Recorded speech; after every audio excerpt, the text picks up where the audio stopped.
अब पढ़ेंगे हम अधिकार अंतरण की विशेषताएं।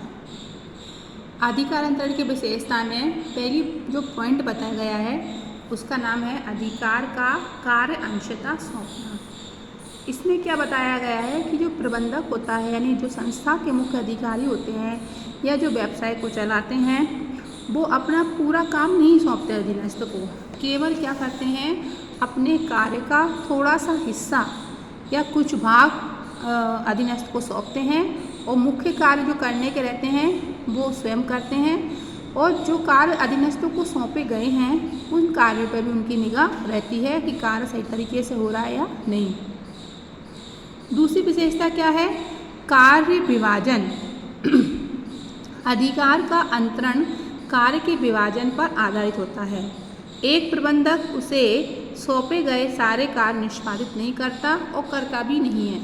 इसमें क्या बताया गया है कि अधिकार अंतरण जो होता है उसमें हम कार्य का बंटवारा कर देते हैं, यानी कार्य को दो भागों में बांट लेते हैं। जो मुख्य कार्य होता है वो उच्च अधिकारी करता है और जो ऐसा कार्य जो एक सामान्य व्यक्ति भी कर सकता है उन कार्यों को वो सौंप देता है कार्य करने के लिए।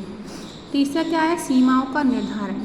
इसमें क्या रहता है कि जो प्रबंधक अधिकार का अंतरण करता है यानी जो काम उसने करने के लिए दिया है वो काम करने की कुछ सीमाएं पहले से निर्धारित कर देता है। अंतरण करने वाले अधिकारी का उत्तरदायित्व। अब अंतरण करने वाले अधिकारी उत्तरदायित्व में क्या है कि जिस बॉस ने या जिस प्रबंधक ने अपने काम का अंतरण किया है, अधिकारों को कार्य को सौंपा है, तो उसका मतलब ये नहीं है कि वह उस कार्य से मुक्त हो गया।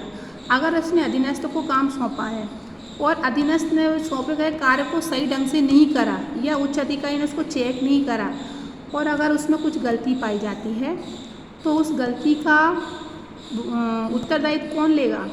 वही लेगा प्रबंधक, ना कि अधीनस्थ। ठीक है ना। तो इस पॉइंट में हमको ये बताया गया है कि अंतरण का आशय उत्तरदायित्व का त्याग करना नहीं है। अंतरण का आशय उत्तरदायित्व का त्याग करना नहीं है। कहने का मतलब है कि मैंने जो काम किसी दूसरे को सौंपा है तो उसके द्वारा अगर कुछ गलती पाई जाती है काम में तो वो गलती किसकी मानी जाएगी? मेरी, यानी अधिकारी की। ठीक है ना। अंतरण के बाद भी प्रबंधक उसके द्वारा अधीनस्थों के सौंपे गए कार्य के लिए उत्तरदायी रहता है।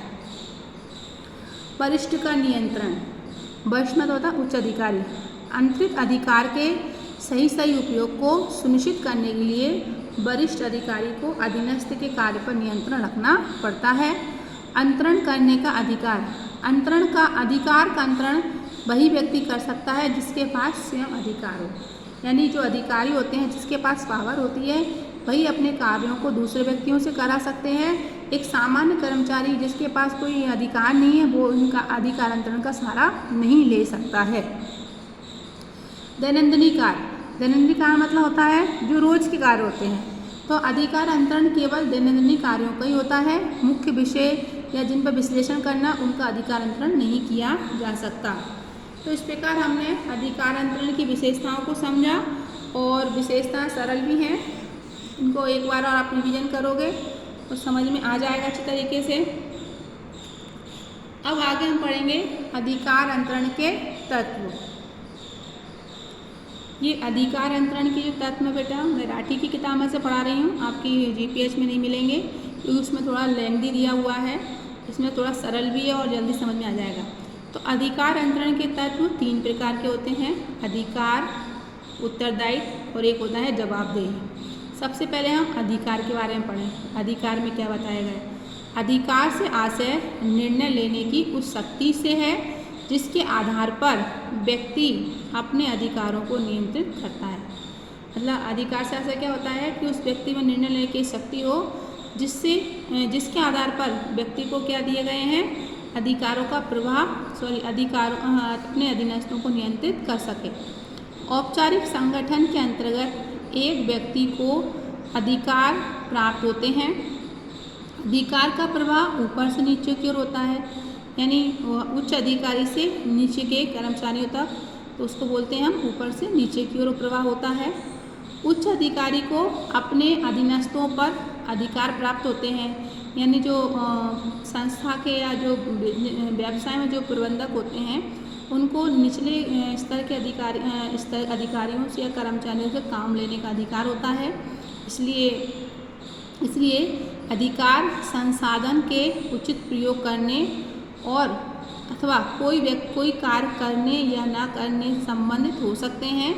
प्रबंधकीय पद से सदैव अधिकार जुड़े होते हैं, यानी अधिकार किससे जुड़े होते हैं? प्रबंधकीय पद से।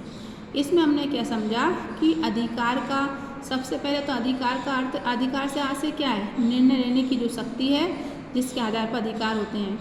अधिकार एक तरह से क्या होता है? औपचारिक संगठन के अंतर्गत एक व्यक्ति को अधिकार प्राप्त होते हैं और अधिकारों का प्रवाह ऊपर से नीचे की ओर होता है।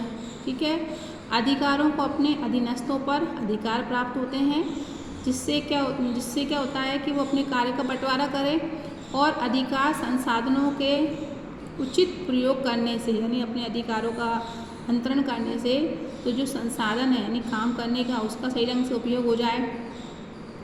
ठीक है, और प्रबंधकीय पद से सदैव अधिकार जुड़े रहते हैं। अब आता है हम उत्तरदायित्व। अब अधिकार के बारे में तुमने बात कर ली कि भाई हमको उच्च अधिकार वो अधिकार होता है अपना काम करा सकता है, लेकिन रिस्पॉन्सिबिलिटी भी तो रहती है। जैसे अगर अधिकारी काम करा रहा है और जिस व्यक्ति से काम करा रहा है उस व्यक्ति ने अगर कार्य को सही तरीके से नहीं करा है या अधिकारी ने उसके कार्यों पर ध्यान नहीं दिया है, तब क्या उसके द्वारा किए गए कार्य के लिए रिस्पॉन्सिबल कौन रहेगा? वो कर्मचारी रहेगा या अधिकारी रहेगा? आई थिंक अधिकारी रहेगा, क्योंकि काम किसका था? अधिकारी का ही था। तो हम इसमें यही पढ़ेंगे रिस्पॉन्सिबिलिटी में। उत्तरदायित्व का आशय किसी कर्मचारी को सौंपे गए कार्य से है। ठीक है, इसे पूरा करना अधीनस्थ की जिम्मेदारी होती है। अधीनस्थ यानी जिसने काम लिया है, अर्थात एक अधीनस्थ कर्मचारी को दिए गए कार्य को ठीक ढंग से पूर्ण करना उसका आवश्यक उत्तरदायित्व है।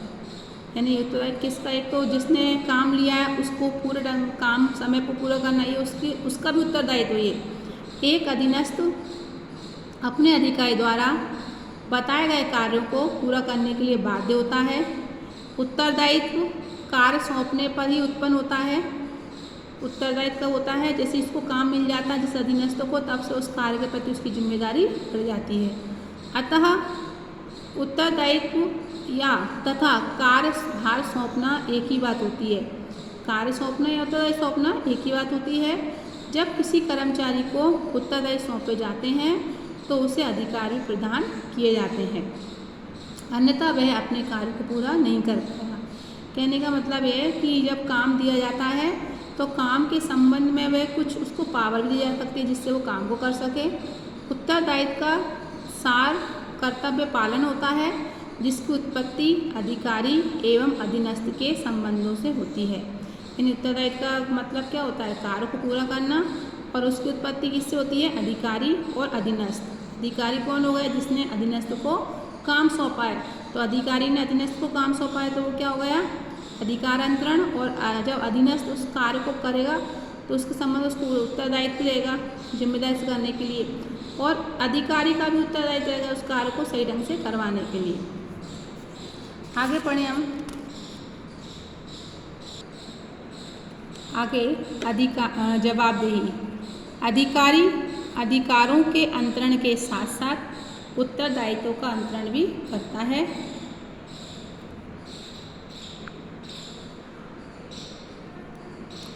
अधीनस्थ को अधिकार एवं उत्तरदायित्व हस्तांतरित होने के पश्चात कार्य निष्पादन के संबंध में अधिकारी को जवाब देने के लिए कार्य किया जाता है। इसे ही हम जवाबदेही कहते हैं। जैसा कि हमने समझा था कि जो अधिकारी काम देता है तो उसको जवाबदेही भी उस कार्य के प्रति बन जाती है। इससे उन व्यक्तियों को नहीं सौंपा जा सकता जिसे अधिकार नहीं दिए गए हैं। सरल शब्दों में अधीनस्थ सदैव अपने कार्यों के लिए अपने उच्च अधिकारी के प्रति जिम्मेदार होता है। इन्हें अपने अपने उच्च अधिकारी के सामने अपने काम की सफलता असफलता के लिए जवाब देना पड़ता है। अर्थात जवाबदेही का उदय उत्तरदायित्व से ही होता है। उत्तरदायित्व सदैव उच्च अधिकारी के प्रति होती है। यानी उत्तरदायित्व यानी जवाब कौन देगा? जिस अधीनस्थ को काम दिया गया है वही जवाब देगा अपने अधिकारी को। यदि कोई अधिकारी अपने अधीनस्थ को अधिकार और उत्तरदायित्व का अंतरण करता है तो अधीनस्थ के कार्य की सफलता और असफलता के लिए भी वह स्वयं जिम्मेदार रहता है। सरल शब्दों में समझें तो एक अधिकारी द्वारा केवल एक अधिकार का ही अंतरण किया जाता है, यानी एक अधिकारी केवल एक व्यक्ति को काम सौंप सकता है और जवाबदेही का नहीं, मतलब केवल अधिकार अंतरण कर सकता है जब वो काम के संबंध में उसको जवाबदेही का अंतरण नहीं कर सकता, जवाब उसको देना पड़ता है किए गए कार्य के संबंध में।